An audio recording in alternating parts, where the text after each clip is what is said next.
ready? Yeah? Okay. Oregon native and founding father of 1960s counterculturalism, Ken Kesey once wrote, "Man, when you lose your laugh, you lose your footing."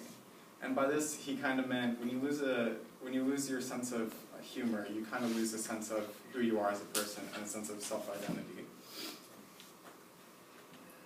My name is Benjamin Cole, and I wrote an analysis on One Flew Over the Cuckoo's Nest and how suppression of identities affects cultures and communities as a whole.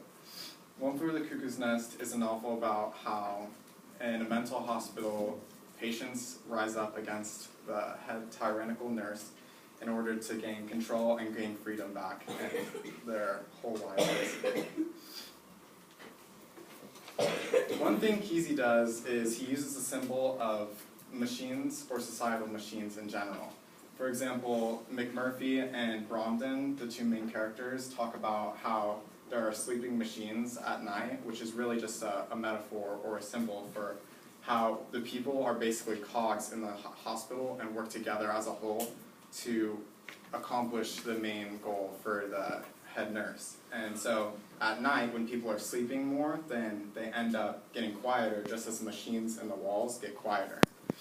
Also, he kind of compares them to machines in America, in which overall, people in America are cogs in a machine that work together to accomplish the higher goal of the high class, who coerce the lower class into being able to accomplish what the high class wants and what they're working hard to get. Also, McMurphy is very persistent on open-mindedness and free thought, so his goal overall throughout is to destroy the machines or destroy the cogs and kind of open up for free thought and open-mindedness throughout the hospital and kind of bring back identity to every person.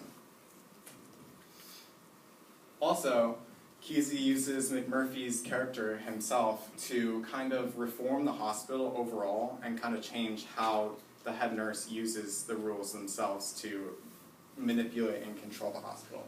For example, the cigarette rules, he uses cigarettes. So overall in the hospital, the patients themselves can buy cigarettes, but the head nurse started rationing cigarettes on people just to maintain control.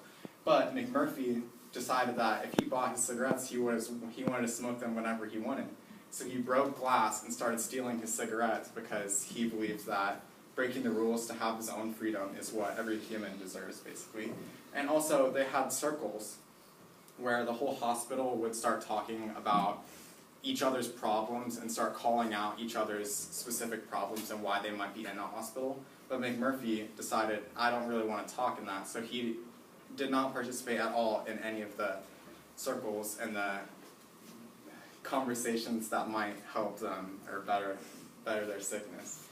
And also, he normalized punishment. So by breaking all these rules all the time, he got punished very often from the head nurse. And by normalizing the punishments and making them making them no big deal for the other patients, he really changed the culture in the hospital overall, because other patients started doing it and they started realizing that if they get punished all the time, then the big nurse isn't going to get any,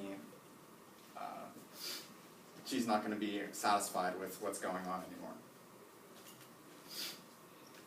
Also, he compares McMurphy himself. Kesey compares McMurphy to Jesus, not only one time, but a few times.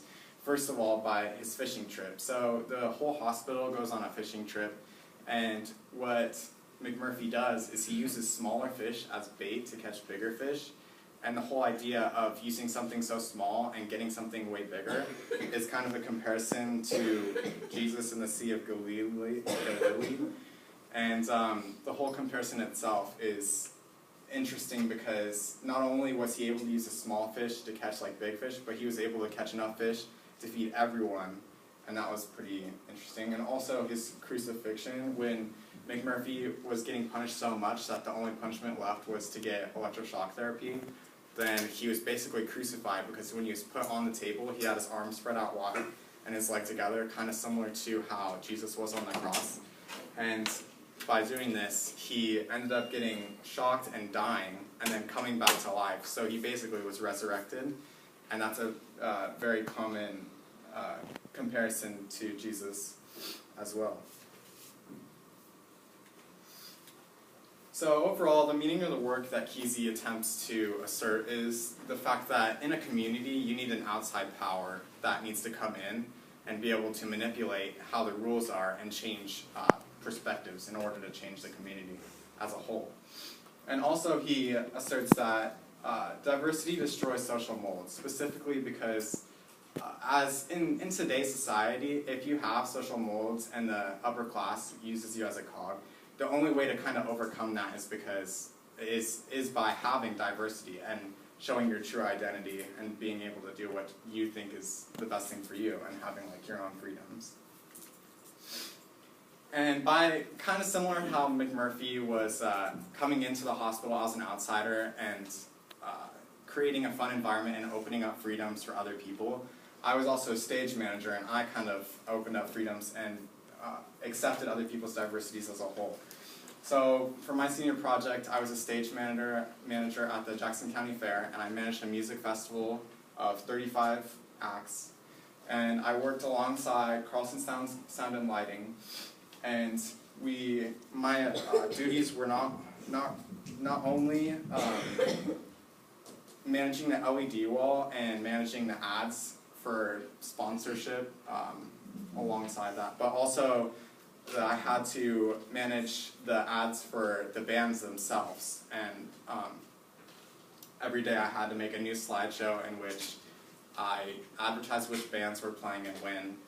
And I also was in charge of music between the bands playing, and I was in charge of transitions on the stage of bands that when they were done, I had to help them get their equipment off, and when they were starting, I had to help them get their equipment on.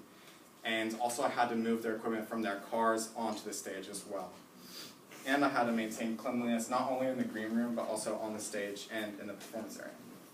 So if you take a look right here, this is a view from the stage looking out onto the crowd. And then, oh, these are a little bit dark, but this is this picture of my tent looking up at the stage. You can kind of see stage here. But you can't see it very well, but there's a bunch of people right here. And over the course of 5 days, there's give or take 60,000 people that kind of circulated through, which is like a big number. It was pretty surprising for me because I've never really worked on any event that big or of that scale. So this is another picture. This is Trace Adkins, and while I wasn't in charge of his specific show, I did assist in moving the equipment on and off stage. But then this is also a local band, Fogline, and I was in charge of one of their shows, and I also helped in moving their stuff as well. And it was pretty difficult with them because they ended up getting rowdy, but yeah. They ended up getting pretty rowdy, and it was pretty interesting, and that was one thing that I definitely had to learn about. So a few things that I took away from this was primarily time management, because working 5 days, I had to work 13 hours a day, and it was pretty difficult not to burn out in like the first 6 hours when there's like 90-degree weather and so many things to do. So I had to learn, at this time I have to do this, and I have to learn to pace myself, because over a 13-hour day you can't be burnt out by like with only 4 or 5 hours to go. I also learned to stand up for myself, because when I was being 17 and being in charge of people that are like 10, 15 years older than you, they don't really give you very much respect, and they don't really listen to you very much. But being able to stand up for myself, I was able to kind of assert in myself that I know what's right. And also I learned the power of respect, because especially when I was working with bands, if they didn't really give me very much respect, similar to how Fogline was, they didn't really give me very much respect, and they didn't really treat me like I knew what I was doing. So it was really hard for me to work with them, because I didn't really want to give them very much just because they weren't giving me anything. But on the contrary, Bishop Mayfield was a big mentor for me, because while he's been doing this for like 30 years, his band was super supportive and super helpful, as it was like my first time doing something like this.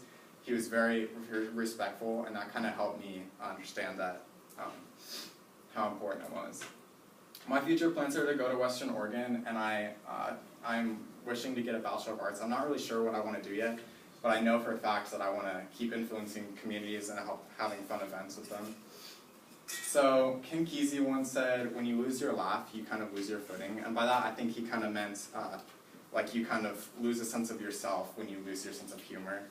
And I encourage everyone to kind of accept other people's identities and accept who they are. And by doing that, like you kind of gain back a sense of yourself and gain back a sense of your humor. Thank you.